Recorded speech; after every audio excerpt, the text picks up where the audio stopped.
Bismillahirrahmanirrahim. Assalamualaikum warahmatullahi wabarakatuh. Waalaikumsalam warahmatullahi wabarakatuh. Alhamdulillah wassalatu wassalamu ala rasulillah wa ala alihi wa sahbihi wa man tabi'ahu wa mawalah. Allahumma salli ala sayyidina Muhammad wa ala ali sayyidina Muhammad. Kita udah sampai mana? Qirat Halaman 299.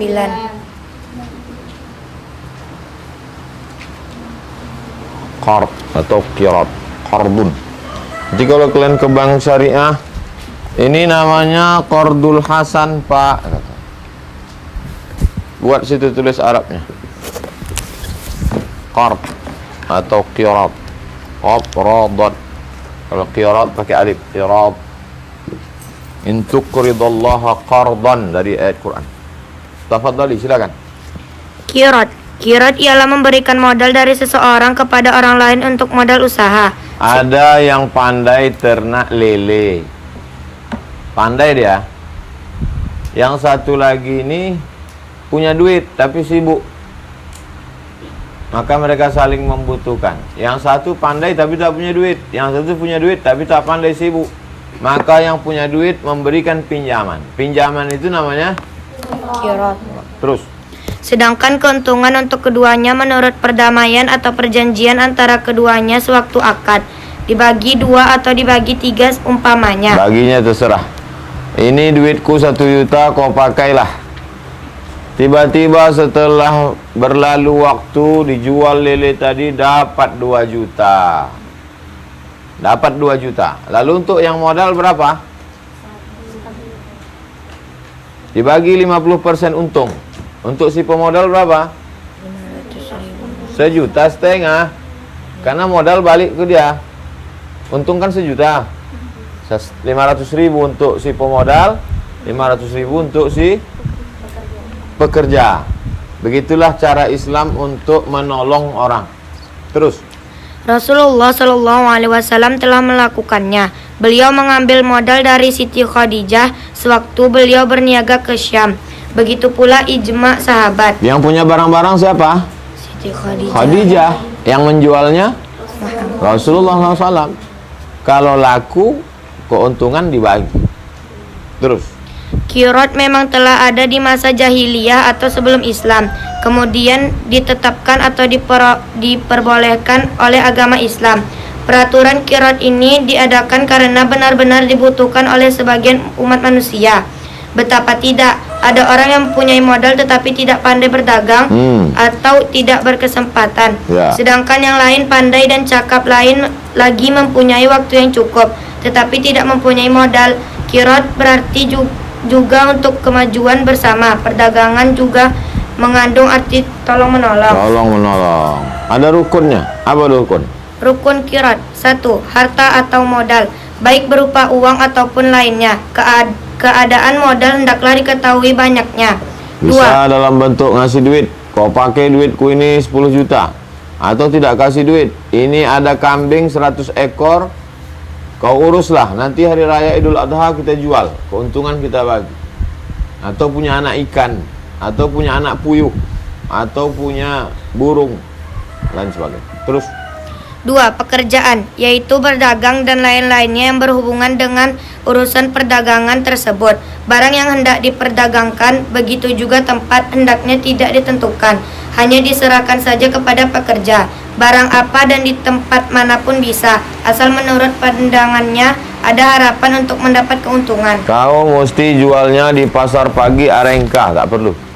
Mau dijualnya di Bangkinang, mau dijualnya di mana, yang penting menghasilkan Terus. 3. Keuntungan. Banyaknya keuntungan untuk pekerja hendaklah ditentukan sewaktu akad, misalnya 1/2 atau 1/3 dari jumlah keuntungan. Tidak mesti 1/2, terserah kesepakatan mereka. Terus. 4. Yang punya modal dan yang bekerja atau pekerja, keduanya hendaklah orang berakal dan sudah balik atau berumur 15 tahun dan bukan orang yang dipaksa. Payah kita bekerja sama orang tak berakal. Maka kalau kalian kerjasama dalam apapun, carilah orang yang berakal. Cara kerja. Cara bekerja. Pekerja hendaklah bekerja dengan ikhlas, tidak boleh mengutangkan barang, tidak boleh membawa barang ke luar negeri kecuali dengan izin yang punya modal, dan tidak boleh membelanjakan uang kirot untuk dirinya sendiri. Bersedekah dari barang kirot pun tidak boleh. Belanja untuk keperluannya sendiri hendaklah diambil dari kantongnya sendiri. Selama urusan ini, dagang kerjasama ini, tak boleh diambil duit itu untuk ngasih anak yatim, fakir miskin, tak boleh. Karena nanti akan dihitung total di akhir. Bersedekah itu baik apa tak baik? Baik. Tapi bersedekah dari duit kirot, pinjaman, kerjasama, tak. Kecuali dari duit dia sendiri. Terus. Karena orang yang bekerja wajib ikhlas dalam segala urusan yang bersangkutan dengan kirot. Hendaklah ia dibenarkan dengan sumpahnya apabila ia mengatakan tidak mendapat keuntungan atau hanya memperoleh sedikit keuntungan. Begitu juga tentang banyak dan sedikitnya modal, atau dia mengatakan bahwa modalnya hilang. Semua pengakuan tersebut hendaklah diperkuat dengan sumpahnya. Kalau orang yang bekerja dan yang punya modal berselisih tentang pembagian keuntungan, umpamanya orang yang bekerja mengatakan untuk dia 1/2, sedangkan yang punya modal mengatakan 1/3, kedua-duanya hendaklah bersumpah, dan orang yang bekerja itu diberi keuntungan menurut kebiasaan yang berlaku di tempat dan waktu itu. Akad kirot adalah akad saling percaya. Maka apabila ada barang yang hilang, yang bekerja tidak wajib mengganti, kecuali jika karena kelalaiannya. Hilang kambing itu karena dia jalan-jalan, asik main handphone, hilang kambing, wajib tak dia yang ganti? Wajib. Wajib, karena lalai. Dia sudah jaga malam, tiba-tiba hilang juga karena pencurinya lihai, tak wajib dia ganti, karena itu milik bersama. Terus, kerugian hendaklah ditutup atau diganti dengan keuntungan. Kalau masih juga rugi, kerugian itu hendaklah dipikul oleh yang punya modal sendiri. Berarti yang bekerja tidak dituntut mengganti kerugian. antum punya skill, apa itu skill? Kemampuan. Pinjam duit orang 1 juta, mau ternak puyuh, pinjam duit 1 juta. Kata dia, kata yang punya modal, ku pinjami kau 1 juta, tapi nanti balikkan duit ini 1.500.000. Boleh apa tak boleh? Kenapa tak boleh? Riba. Sekarang ada orang punya uang, ku pinjamlah duit bapak 1 juta, nanti kalau untung kita bagi 2. Tiba-tiba untung 1 juta, berapa duit balik? 1.500.000. Boleh apa tak boleh? Boleh. Kan sama-sama untung 500. Kenapa yang tadi tak boleh, kenapa ini boleh? Yang pertama riba, yang kedua tadi. Sama-sama modal 1 juta, sama-sama untung 500. Kenapa yang pertama tadi tak boleh, kenapa ini boleh? Padahal ada jawabannya di situ. Tengok di baris terakhir. Kalau masih juga rugi, kerugian itu hendaklah dipikul oleh yang punya modal. Dalam qirat, kalau rugi, mati puyuh itu lewat pesawat. Puyuh tak boleh terkejut. Stres puyuh itu, mati dia, tak bertelur, mati. Rugi. Siapa yang menanggung? Yang punya modal. Yang punya modal, qirat. Tapi dalam riba kalau rugi, yang punya modal mau tahu? Enggak. Aku tak mau tahu. Yang penting ku pinjam kau 1 juta, baliknya mesti 1,5 juta.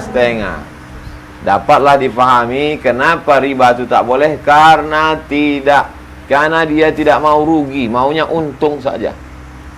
Sedangkan qirat ini, setelah dipinjamkannya si Pulan tadi 1 juta untuk ternak puyuh, tiap malam doanya khusyuklah, rajin dia tahajud. Ya Allah, janganlah mati puyuhnya itu. Kalau mati tak baliklah duitku ini, ya Allah.